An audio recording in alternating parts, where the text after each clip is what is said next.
किशनपुर गांव में प्राची नाम की एक औरत अपने बेटे कुणाल और बहू सुधा के साथ रहा करती थी। सुधा स्वभाव से बहुत ही कामचोर होती है और आए दिन काम न करने के नए नए बहाने बनाती रहती है, जिसकी वजह से अक्सर घर में कलह भी हो जाया करती है। अरे बहू, तुमने बर्तन क्यों नहीं किए? वो माँ जी, मेरी उंगली कट गई थी सब्जी काटते वक्त, इसलिए नहीं कर पाऊंगी। तो क्या हुआ, बर्तन तो कर ही सकती हो। नहीं ना माँ जी, सर्फ लगने से कटे हुए भाग में दर्द हो जाएगा। आज के लिए बर्तन आप ही कर लीजिए। इस तरह से सुधा रोज काम ना करने के नए नए बहाने ढूंढ ही लेती है। सुधा कुणाल के आते ही काम करने का दिखावा करती और उसके जाते ही वापस से नया नाटक करती। माँ, मुझे ऑफिस जाने में देरी हो रही है, आप जल्दी से नाश्ता दे दो। जी, आप माँ जी को क्यों बुला रहे हैं? मैं अभी आपके लिए आलू के पराठे बना देती हूँ। अरे वाह सुधा, जब से तुम आई हो माँ को कितना आराम मिल गया है। तुम सच में बहुत अच्छी बहू हो। प्राची सुधा की इस आदत से बहुत ही परेशान होती है, मगर वो कुछ भी नहीं कर पाती। इधर सुधा काम न करने का रोज एक नया बहाना ढूंढ लेती। अब कोई ऐसा बहाना बनाऊंगी जिससे माँ जी की चिकचिकी खत्म हो जाए और वो मुझे काम के लिए बोलना ही छोड़ दे। सुधा रसोई में जोर जोर से चिल्लाने का नाटक करती है और प्राची भागी भागी उसके पास आती है। क्या हुआ बहू? पता नहीं क्या हुआ माँ जी, अचानक आंखों में कुछ चला गया, दिखाई नहीं दे रहा मुझे। अरे कैसी बातें कर रही हो? आंखों को अच्छे से धोकर मस लो ना। आंखों को बहुत बार धो लिया मैंने, मगर कुछ भी नहीं दिख रहा अभी। और इस तरह उस दिन से सुधा अंधी होने का नाटक करने लगती है और घर का सारा काम प्राची के सर आ जाता है। वो समझ भी नहीं पाती कि आखिर सुधा को हुआ क्या। इधर सुधा की ऐश हो जाती है। वो अब बिस्तर पर बैठे बैठे हुक्म चलाती रहती है।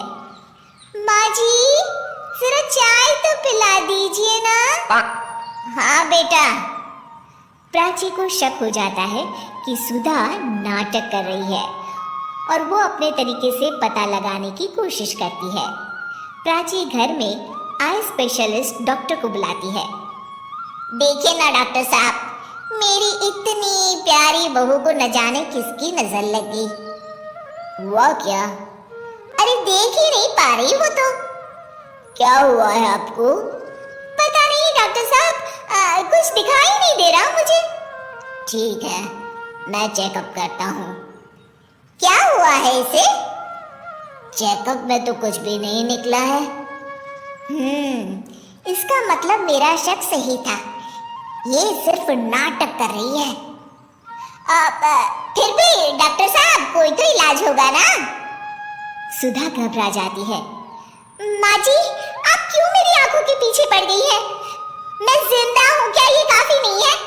आंखें भी ठीक हो जाएगी ना धीरे धीरे। नहीं बहू, तुम तकलीफ में हो ये मैं देख नहीं पा रही। डॉक्टर साहब आप देखिए ना, कोई तो इलाज होगा इसका। मुझे कोई इलाज नहीं करवाना। मेरी आंखें भगवान की मर्जी की वजह से गई है और उनकी मर्जी की वजह से वापस आ जाएगी। देखिए, मैं दवाई लिख देता हूँ और आप इनको क्लिनिक पर ले आना।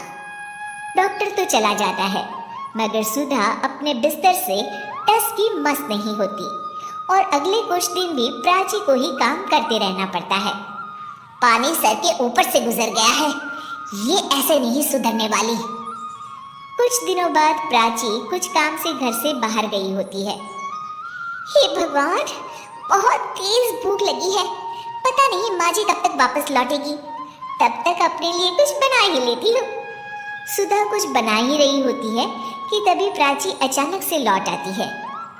हे भगवान, माँ जी तो बहुत जल्दी लौट आई। जल्दी जल्दी चूल्हा बुझाने के चक्कर में उसके पल्लू में आग लग जाती है और वो जोर जोर से चिल्लाने लगती है। आ! आ!! ये आवाज कैसी? प्राची भागी भागी रसोई की तरफ आती है। अरे बहू, ये आग कैसे लगी और तुम यहाँ क्या कर रही थी? पहले मुझे बचाइए माँ जी। प्राची फटाफट उसके ऊपर एक चद्दर डाल देती है और आग बुझाती है। सुधा के अंधे ना होने का सच अब सामने आ जाता है और वो प्राची से आंखें नहीं मिला पाती। ये सब क्या है बहू? मुझे माफ कर दो माँ जी। मुझे तुम पर शक पहले से ही था बहू, मगर काम चोरी इस कदर भी ना करो कि खुद को ही नुकसान हो जाए। ये हमारे घर का ही तो काम है ना बहू। अब और शर्मिंदा मत कीजिए माँ जी, मैंने आपको इतना तंग किया हमेशा, फिर भी आपने मेरी जान बचाई।